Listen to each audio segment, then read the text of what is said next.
Okay, perfect. So, my hope today was to kind of talk, as was outlined in the agenda item, to kind of talk you through our thinking on full-time faculty hires and how we plan to move forward.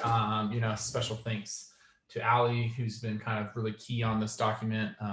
This is something typically Michelle Risen has a lot to do with, but as her PDL, Allie and others kind of jumped in to assist. So want to let you know where we're heading. So as you know, it's our typical process that the Senate has a FHP subcommittee. That subcommittee brings a list of proposed priorities to Academic Senate. That resolution was approved by the Senate at their June 5th, 2020 meeting. And our process is to report back to you the number of supported positions along with any changes to the list based on any explanation and evidence. And this kind of represents that. I want to kind of present it first. And then, my plan today is to send this document along with a more abbreviated email to all faculty on campus. So that way everyone is kind of well aware. So a little bit, want to just talk a little bit about some of the trends, historical, where we've been. All right. So as of 2020, we had 35 instructional and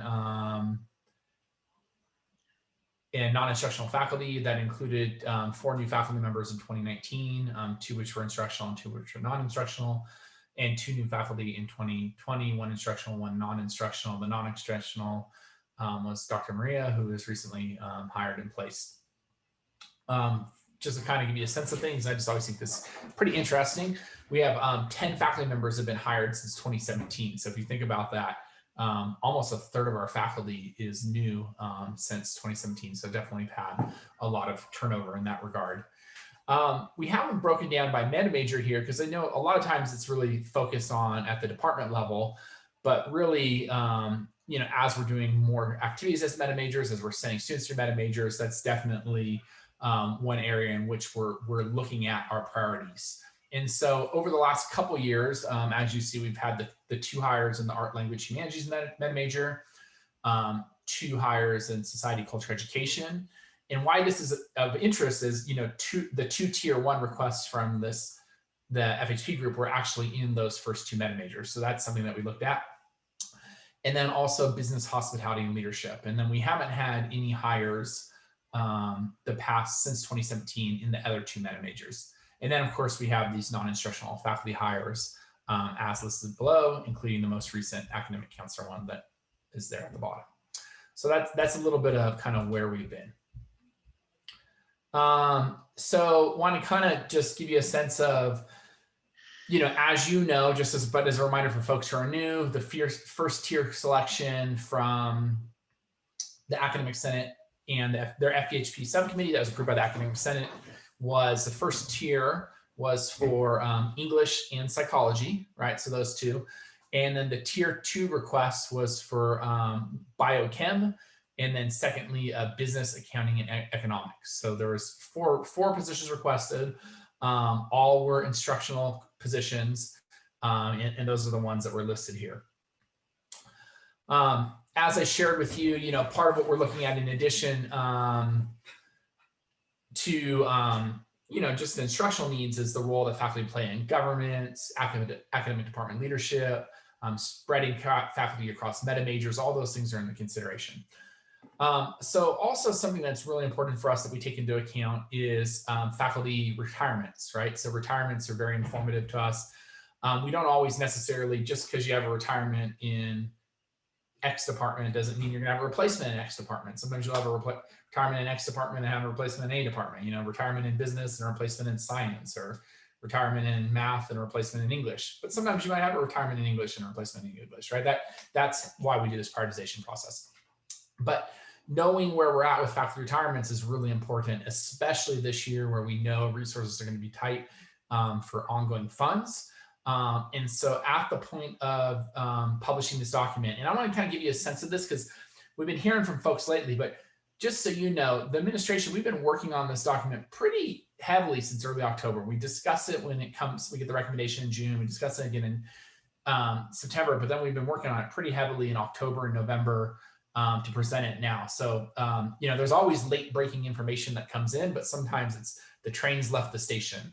That's always a trick. And I know some, John, I contacted John and said, hey, what's your plans? There's a lot of folks that I we was thinking reach out about to because we're trying to figure out like, hey, so where are we at? So at this point of this document, we have a known retirement in the math department. This is Helen Shen, and that's been formalized. So we're considering that in our decision. We were also notified about a highly likely retirement from the English department, Michael O'Loughlin. While it's not 100%, it's highly likely, and we expect to hear from Michael in the next couple of weeks to bring certainty to that. And so those were the two retirements that we really considered in the development of this document. What I'll remind all of you, and you can remind your peers, is you can actually retire as early as July 1 for a June 30th retirement. I know a lot of people don't like to do that, but you can do that. Because what's always in conflict here is we don't often hear about retirements until November to January, but I know the remaining faculty want us to get this posting out in December so we can be first out and get good candidates. So those things are kind of always at a head, if you will. I can share with you without probably getting into too many details because I'm not totally sure where this is at, is I think it's potential that we may have a non-instructional retirement in addition to this. This is not addressed at all in this document. That'll be addressed in the future just because the notification just came in way too late. This document was already, well into development, and we had multiple hours of meetings discussing it. So that will have to be something future forward. So also, I would just say that, we look really closely at the stuff from the FHP subcommittee, and that's been helpful. Thank you to the Senate for providing this to those, because it gives us a sense of what was submitted, what was the rationale used. So we look at that, but we also then look at adjunct availability in the department, student demand, number of students in that major, ability to fill out adjuncts. All these things kind of come into consideration. And this document's not just about, what I find in my job is there's tons of priorities, but this is about what are the top utmost priorities, right? Like what are the priorities of the priorities? And that's what we're focused on here. I'll also note, and I just want to kind of address this early, it wasn't in the FHP process. We didn't actually have an FHP recommendation for the refilling of the hospitality and culinary arts position. At this time, we're not moving toward that. We took a stab at that. Unfortunately, obviously, the passing of Mark Davis was very, sad for all of us involved and who knew Mark and for the department. And so that department's a little up in the air. The good news is Dean Brad Deeds has been cultivating a reliable pool of adjuncts a lot through our partnership with Washington State. And we're still trying to figure out, Mark was a little bit of a unicorn in terms of he had this really strong academic background, but also a really strong industry background in both hospitality and culinary. And those of you that were involved with that pool know that he was kind of one of a kind in that pool. So that's definitely something that we're going to be talking about in the future. And probably you'll see a submission to the spring FHC process, but trying to think how we can really recruit and hire somebody that has that unique balance of industry experience, but also the academic expertise and the teaching experience, right? With such a role. So I just want to kind of address that in case folks had questions about that. All right, so first off, drum roll. So our first recommendation is, Julie Ewing, she's excitement. Woo! I like it. There's that brought me a lot of joy, Julie. Thank you for doing that. So the first thing I want to share is it is our recommendation that we do hire a new full-time tenure track faculty member in the English department. You'll note the note about pending the likely confirmation of retirement in the department. We're going to move forward with bringing this to the board next week and posting the position and everything. But of course, we are waiting for Michael O'Loughlin to say he's 100% for sure. But assuming actually, well, not 100% for sure, get the letter. It's the letter we need. But we expect that's coming. And so we're planning for that. I think just a couple things with the English department, currently 69% of its courses are taught by adjunct faculty. And so, it's a large department. It needs more than just a single full-time faculty member. So that was a big consideration. but also our response to AB 705, we now have this co-requisite of English 159. And so those two courses combined for 7 units. And so those of you that supervise as adjuncts know you can't have, an adjunct can only teach one of those combined courses. You can't teach 2 of them in a term. So you need more full-time staffing in that department. And also we talked about meta majors. This will add a new hire in arts, language, and humanities. We've actually had some hires in that meta major in recent years. And then finally, just, English courses for the central role they play for all students at LTCC. That's what really put this over the top. So that's the first component of our recommendation. I'll maybe take a breath. Is there any comments or questions specific to English before I move on to what's next? I'm so happy. Oh, good. Jill, I don't know that I've ever had that experience before in a meeting that I was presenting, and somebody, it was like I was at a concert or something. So thank you for that. All right, I'm gonna keep moving. So our next recommendation, and I can tell you this has been a bit of a stretch because it's going to be a tough budget year, so we're definitely all nervous about that, and the board's nervous about that. But our next recommendation is for a full-time tenure track faculty member in biochem. And I want to give you, I know that was a tier 2 in the initial FHP priority, but there was a lot, this was, hotly debated with the senior leadership team. And I could tell you there was a lot of data and rationale that went into this. So I want to highlight it. But really at the center of it is just the challenges we've had recruiting and maintaining face-to-face adjunct faculty in this department. And we've actually had to have, students not be able to add additional sections and only be able to have so many courses because of our limited adjunct pool. And we're frankly making it through this current academic year with adjuncts because of EVE, we're able to use some adjuncts from out of the area. So that's kind of working out for us now, but we know in the long term, that's not the best solution. But I want to give you a couple. So really the adjunct demand was a huge part of this. I want to give you a couple data points. So this idea of wait lists, you'll see what's happening in chemistry and bio. The wait lists have grown from 36 students to 91 to 133 students. So those are 133 students that aren't having their needs met, right? So we know that we need more sections and more instruction in there. And then you see that some of those go on to not enroll in the courses in future terms, right? So, you're losing up to half of them. So that was a big piece of data that was very, influential to us. I will also say that what we know is we're also making a very significant investment in the science area through the remodel for efficiency, these new lab spaces, these new classrooms, and it makes sense. A beautiful facility doesn't mean anything if you don't actually have great teaching and learning and, expertise in that classroom. So we wanted to make an additional investment in that department. Also, the majority of students who are looking to transfer the sciences generally pursue the liberal arts degree with an emphasis in math and science. Currently, we have 146 students in this pathway, right? So that's a lot of students in this pathway. I think, as you know, many of our students, many of our great success story students have taken this pathway and went on to UC Davis or Berkeley or other schools. Also, we haven't had a new faculty position in the science, technology, and environment meta major since fall of 2016. Right, we showed the meta major breakdown at the beginning, so that was also a consideration. And again, just getting a faculty member that could fulfill this role of chem and biology, and provide more face-to-face support to students. So that is the rationale for that that position kind of jumping up on the list. So any questions on that before I go any further? If I had the energy, I would be jumping up and down like Julie. As it is, I'm so excited about this, I feel like I should go take a nap.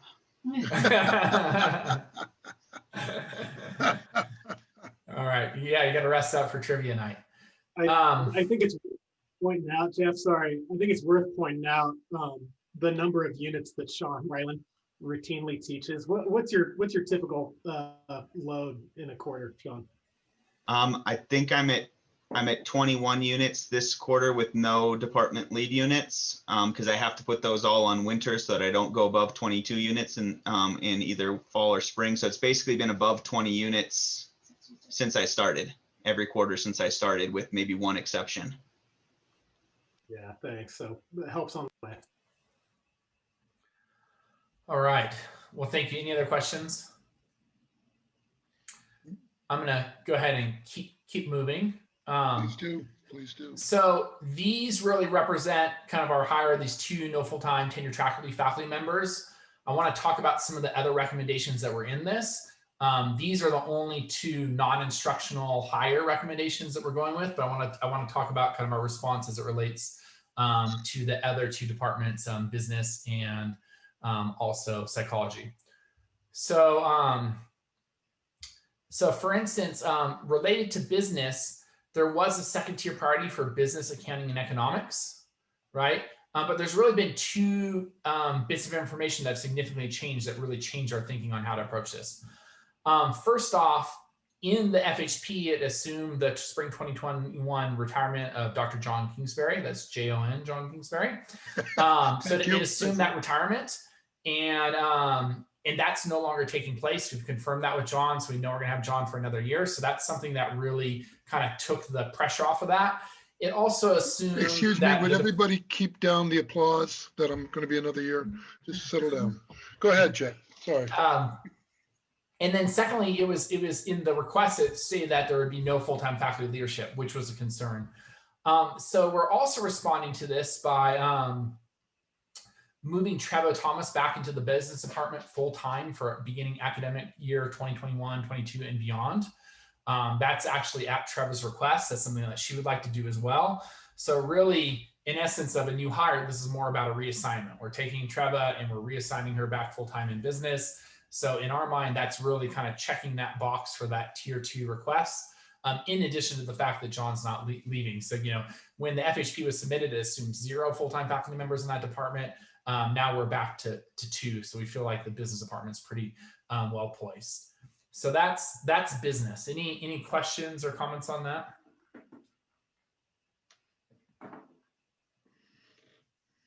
Nope. Okay, I see everyone clapping for John being here. Good.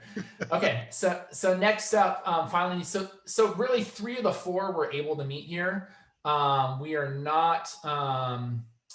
not recommending moving forward with psychology.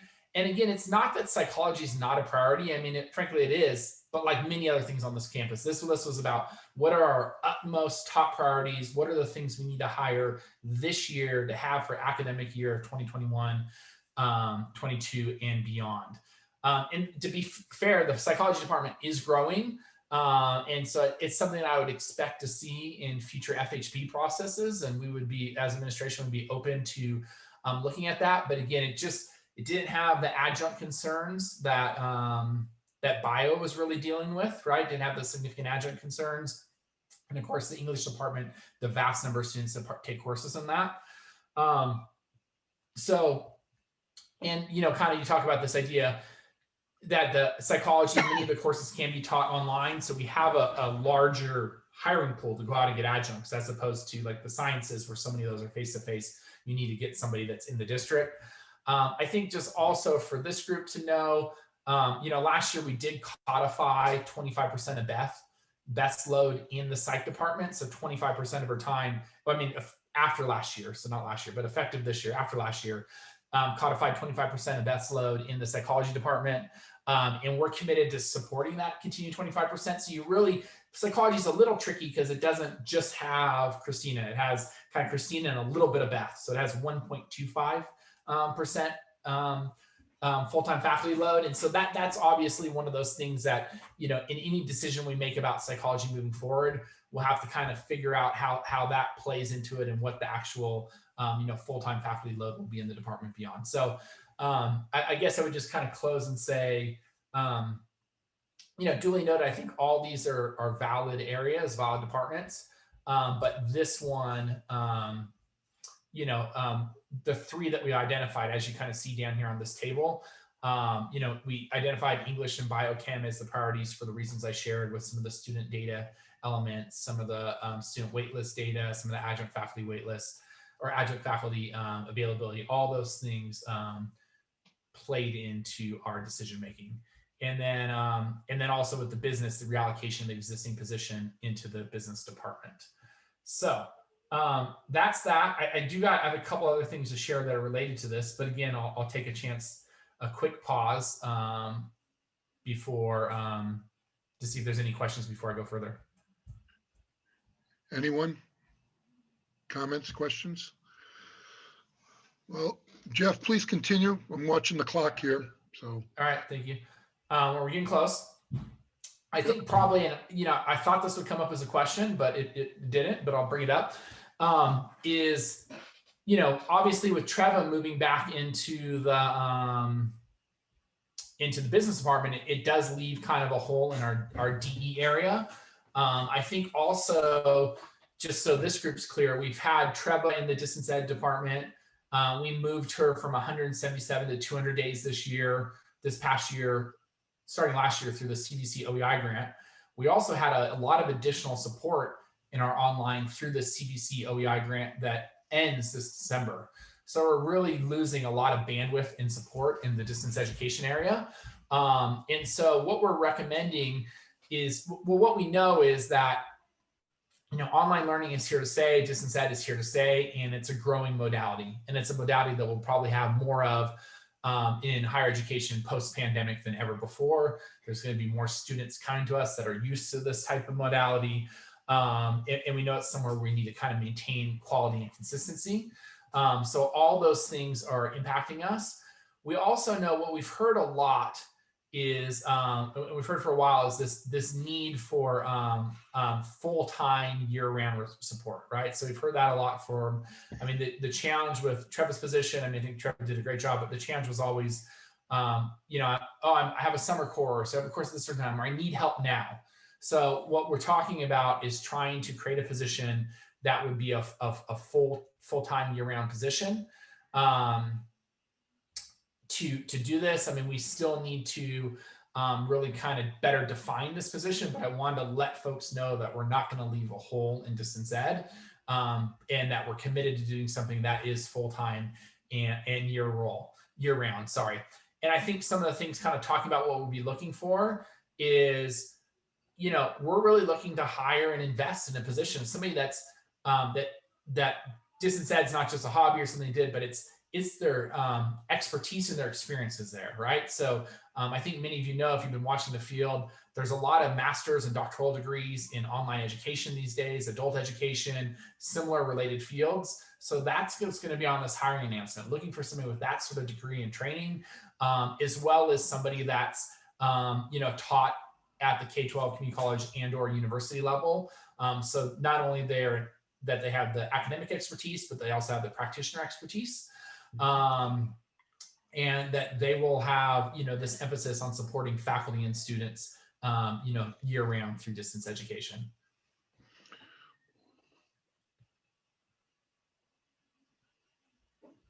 Any questions or comments on that?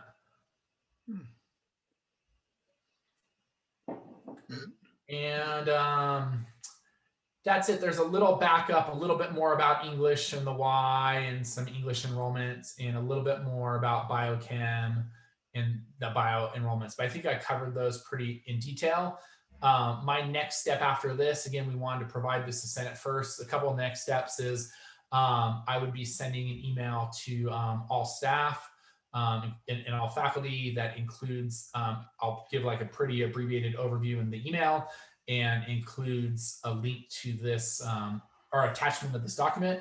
And then also this recommendation will be going to the Institutional Effectiveness Council at their next meeting, and then the Board of Trustees at their next meeting.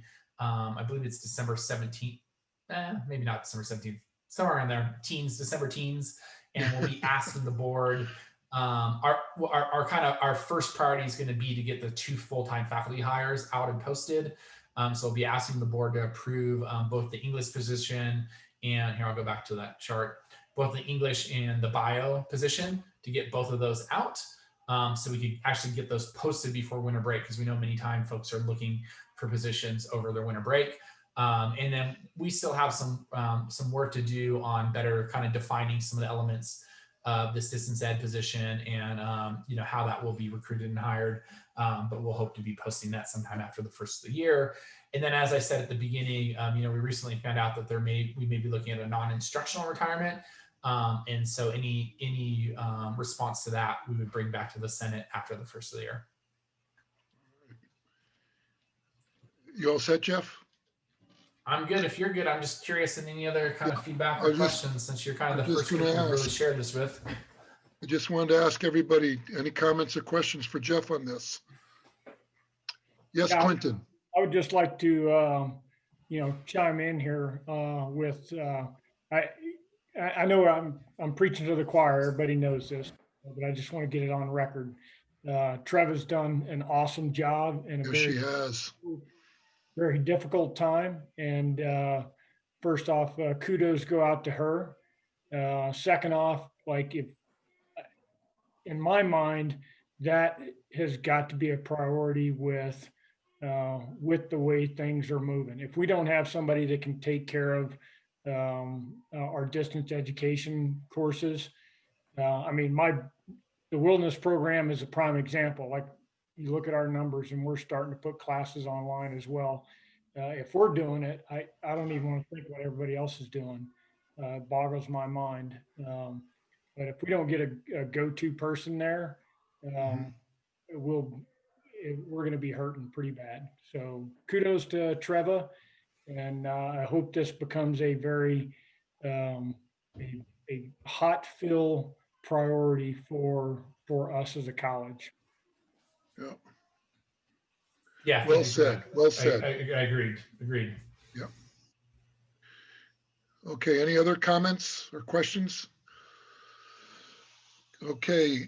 I just want to say one more Jeff? time, I can't express, words cannot express how excited I am. And I just want to thank everybody on SLT, especially Jeff and Allie, for the amount of support that this will give the science departments. This is huge for us. So thank you. Great. Thanks, Sean. Glad to hear it. Shows how well this FHP process works. I like it. Complete the circle. So, any other comments or questions? Excellent I effort. just think in final thoughts, thanks for the FHP committee and the Senate, and just know, we do our best here. We're looking at all the information you provided from last June, but of course, a lot of new information comes in the last couple months. And so we try and make the best decision based on all the information we have at this time. And we look forward to hearing about your additional priorities in next year's FHP process.